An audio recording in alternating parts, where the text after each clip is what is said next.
आज जो है डिजिटल पेमेंट को लेके कुछ रिसर्च में हम कुछ ढूंढे हैं और डिजिटल पेमेंट से रिलेटेड चीज़ कुछ आप लोगों के साथ जो है शेयर करना चाहते हैं। तो आप जो भी लोग होंगे आपसे उम्मीद करेंगे कि आप पूरा वीडियो को देखें और डिजिटल पेमेंट के बारे में कुछ नेगेटिव चीज़ों को जो है हम लोगों ने खोज के निकाला है और आप लोग भी ऐसे चीज़ों को देखे होंगे कि मतलब कि ये हैक हो जा रहा है। और सबसे ज़्यादा है कि मतलब चाइनीज़ प्रोडक्ट में ही ये सब चीज़ देखने को मिल रहा है जैसे ओप्पो वीवो और रियलमी रेडमी ये सब का फ़ोन में कुछ ज़्यादा कुछ मतलब हैकिंग सिस्टम जो है मतलब बढ़ चुका है। और चाइना का हैकर जो है मतलब कि इंडिया के लोगों का अकाउंट से जो है रुपया निकाल ले रहा है। जैसे ये सब हैकर को देखिए, ये सब हैकर वर्कर है सब। और उसके बाद ये लोग जो है बहुत सारे भारत के लोगों का जो है डाटा लीक करके और रुपया अकाउंट से निकाल ले रहे हैं और गरीब आदमी जो है अपने आप में मारा मारी कर रहा है। क्या करेगा, बैंक कहाँ से देगा रुपया लेके? बैंक तो हमें सर्विस देती है, सिर्फ रुपया तो हम ही लोग ना रखते हैं उसमें, कि बैंक अपना रुपया तो हमें देती नहीं है। हम लोग उसमें रुपया रखते हैं तब चल के जो है वो हमें सर्विस, सिर्फ हमें सर्विस प्रोवाइड करती है बस, उसके अलावा कुछ नहीं देती है बैंक में। और ब्याज के तौर पे कुछ रुपया दे देते हैं क्योंकि वो भी कस्टमर को जो है वो बांध के रखना चाहते हैं। ठीक है, तो ये बात है। अब दूसरी चीज़, ये जो लिंक देख रहे हैं आप, इसमें ये एक HTTPS होता है और एक HTTP ही होता है, सिर्फ HTTP। तो HTTP का मतलब कि ये सिक्योर नहीं होता है और HTTPS वाला जो है वो सिक्योर होता है। ज़रूरी नहीं है कि HTTPS वाला सिक्योर ही होता है।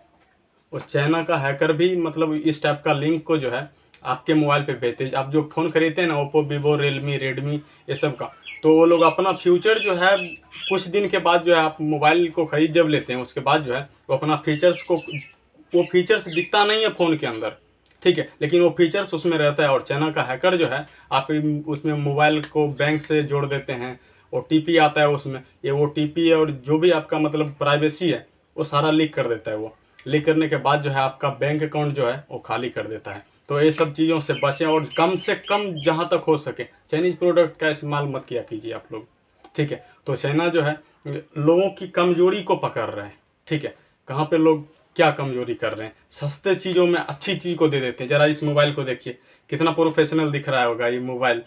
इसका कैमरा जो है बाहर आता है और इसका प्राइस मालूम है कितना? 6 से 7 हज़ार रुपया है। 6 से 7 हज़ार रुपया में सैमसंग का लेने जाइए ना आप, मिल जाएगा आपको इतना प्रोफेशनल मोबाइल। स्मार्ट सेट नहीं मिलेगा, सैमसंग नहीं देगा, ठीक है। अगर देगा तो क्वालिटी को लो कर देगा। तो ये चीज़ हो जाता है यहाँ पे। चाइनीज़ प्रोडक्ट का बहिष्कार होना चाहिए क्योंकि वो सस्ते में हमें फ़ोन दे देता है, लेकिन महंगा तो तब पड़ जाता है जब हमारी प्राइवेसी को लीक करके और बैंक अकाउंट से रुपया जब निकाल ले रहा है। आप इन हैकर को देखिए, क्या चाइना ये अपने बाप के घर से रुपया देता है? ये जो वर्कर, जो हैकर वर्कर लोग हैं, इसको चाइना अपने घर से रुपया नहीं देता है, इससे चोरी करवाता है।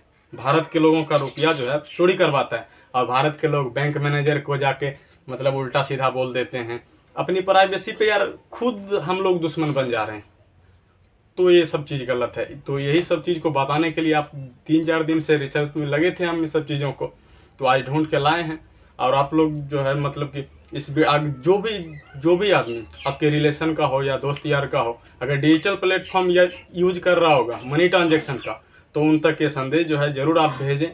और इन सब चीज़ों से सतर्क रहने की ज़रूरत है कि अब ओप्पो वीवो रेडमी रियलमी इन सब मोबाइल में डिजिटल पेमेंट यूज ही ना करें तो ही अच्छा रहेगा। सैमसंग का फ़ोन ले लीजिए, वो अच्छा होता है।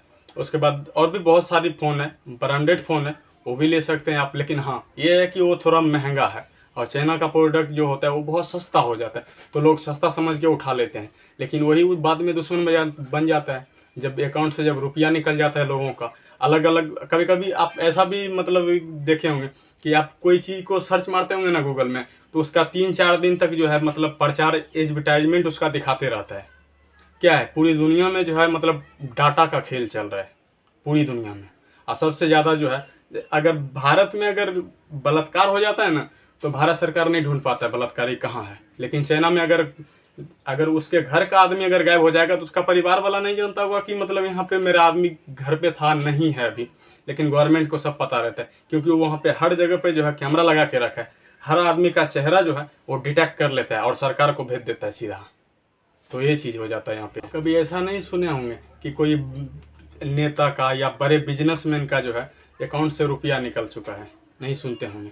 क्यों? क्योंकि वो लोग आज जैसे देखिए, आज ये राहुल गांधी का ट्वीट दिखा रहे हैं हम आपको, देखिए जरा इस राहुल गांधी के ट्वीट को। ये बड़े उद्योगपति का जो है करोड़ों की मात्रा में रुपया को कर्जा के तौर पे लिया था, माफ़ हो गया है।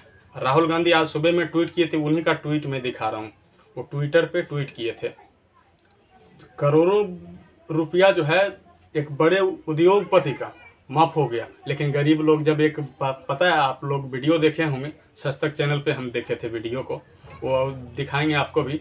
उस चैनल एक आदमी जो था वो आदिवासी था बेचारा, वो पटना राजेंद्र नगर में मनीष कश्यप का इंतजार कर रहा था। सोचिए, एक पत्रकार का, जो कि आज उनके ही मतलब प्रेसिडेंट अभी शायद भारत के वो हैं, एक औरत जो आदिवासी हैं, और वो भी बेचारा आदिवासी था, उसका मदद क्यों नहीं हुआ वहाँ पे? वो बिहार क्यों आया? हाँ, बिहार के पत्रकारों के पास जो गुहार लगाने आया, सारा डॉक्यूमेंट्स लेके आया था, इतना डॉक्यूमेंट्स था उनका। बेचारा का अगर डॉक्यूमेंट्स खो जाएगा ना, तो उसकी आधी ज़िंदगी तो ऐसे ही बर्बाद हो जाएगी, आधी तो अभी भी बर्बाद है उनकी। उनका मदद क्यों नहीं हुआ? अपना ज़मीन को मतलब गिरवी रख के लोन लेना चाह रहे थे अपने बच्चों को पढ़ाने के लिए, उनको लोन नहीं मिल रहा था। यहाँ पे अरबों रुपया जो है बड़े बड़े उद्योगपतियों का जो है माफ़ हो जा रहा है। सरकार से लोन लिया था, सरकार के पास लोन देने के लिए रुपया कहाँ से आता है?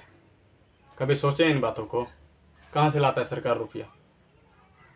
वो हम आपका रुपया होता है, जो टैक्स के रूप में जो हमसे इनडायरेक्ट टैक्स जो जीएसटी में लेते हैं ना लोग, सरकार को टैक्स देते हैं ना हम लोग, वो रुपया जो है हम लोगों से लिया जाता है। और हम लोगों से रुपया लेके जो है सरकार किसी को भी लोन के रूप में देती है, और बड़े बड़े लोगों के रूप लोन देती है। और लोन देने के बाद जो है उनका लोन भी माफ़ कर देते हैं। सोचिए, हम लोगों का रुपया दूसरे को दे देते हैं और छोड़ भी देते हैं, लेकिन आप लोग और हम लोग अगर लोन ले लेंगे तो बैंक वाला आके छाती पे चढ़ के लोन वसूल लेगा। अब बताइए, तो ये चीज़ हो जाता है। तो यार इन सब चीज़ों पे भी ध्यान देना चाहिए। भारत सरकार जो हमेशा चुनाव में उलझा रहता है, इसको भारत के बारे में सोचने का कोई समय ही नहीं मिलता, कोई फुर्सत ही नहीं मिलता है। तो ये चीज़ हो जाता है यहाँ पे। ठीक है, आप जितने भी लोग देख रहे हैं इस वीडियो को, आपको कहेंगे आपके दोस्त यार या फिर आपके रिलेशन के लोग जो भी अगर डिजिटल प्लेटफॉर्म मनी ट्रांजैक्शन को इस्तेमाल करते होंगे, इस वीडियो को भेज दीजिएगा उन लोगों तक, ताकि इन सब चीज़ों से फ्रॉड होने से लोग बचे। ठीक है, तो ये सब चीज़ें अभी बैंक आदमी, किसी भी आदमी को मतलब कि बैंक अकाउंट से रुपया निकल जा रहा है, तो ये सब चीज़ यार गलत है। लोगों को मेहनत से कमाए हुए पैसा जो निकल जाता है तो बहुत ख़राब लगता है लोगों को। ठीक है, तो बहुत सारा ऐसा बात हमारे पास भी मिला है। एक बार तो हम खुद ही उसके जाल में फंस गए थे। उल्टा सीधा कूपन आता है लोगों के पास कि मतलब कि आप इतना UB1 लिख के आता है, 2000 रुपया आपने जीत लिया, 1100 रुपया जीता है, तो ये सब चीज़ आता है। तो ये सब फेक मैसेज होता है, फेक चीज़ आता है मोबाइल पे। तो इन सब चीज़ों के चक्कर में ना फंसे लोग। ठीक है, यही कहेंगे। आप इन वीडियो से कितने सहमत हैं, और आप चाइनीज़ प्रोडक्ट का उम्मीद है कि आप इस्तेमाल करना कम से कम चाहेंगे और धीरे धीरे जो है छोड़ देंगे उसका। ठीक है, तो चाइना जो है हमारी डाटा को इसी तरह से मिसयूज कर रही है, तो मिसयूज के होने से बचे। के बारे में क्या सोचते हैं? चाइना की चोरी के बारे में क्या सोचते हैं? चाइना की भारत की कमजोरी के बारे में क्या सोचते हैं? कमेंट में ज़रूर बताना, और अपने दोस्तों के बीच इस वीडियो को भी शेयर कर देना, ताकि वो लोग भी सतर्क रहे, जागरूक रहे। और भारत गवर्नमेंट की लापरवाही के बारे में क्या सोचते हैं कमेंट में ज़रूर बताना। अगर आप यूट्यूब पे देख रहे हैं तो चैनल को सब्सक्राइब कर लेना, अगर फेसबुक पेज पे देख रहे हैं तो पेजेस को फॉलो कर लेना। फिर मिलेंगे किसी अगले वीडियो में नई चीज़ों के साथ। जय हिंद।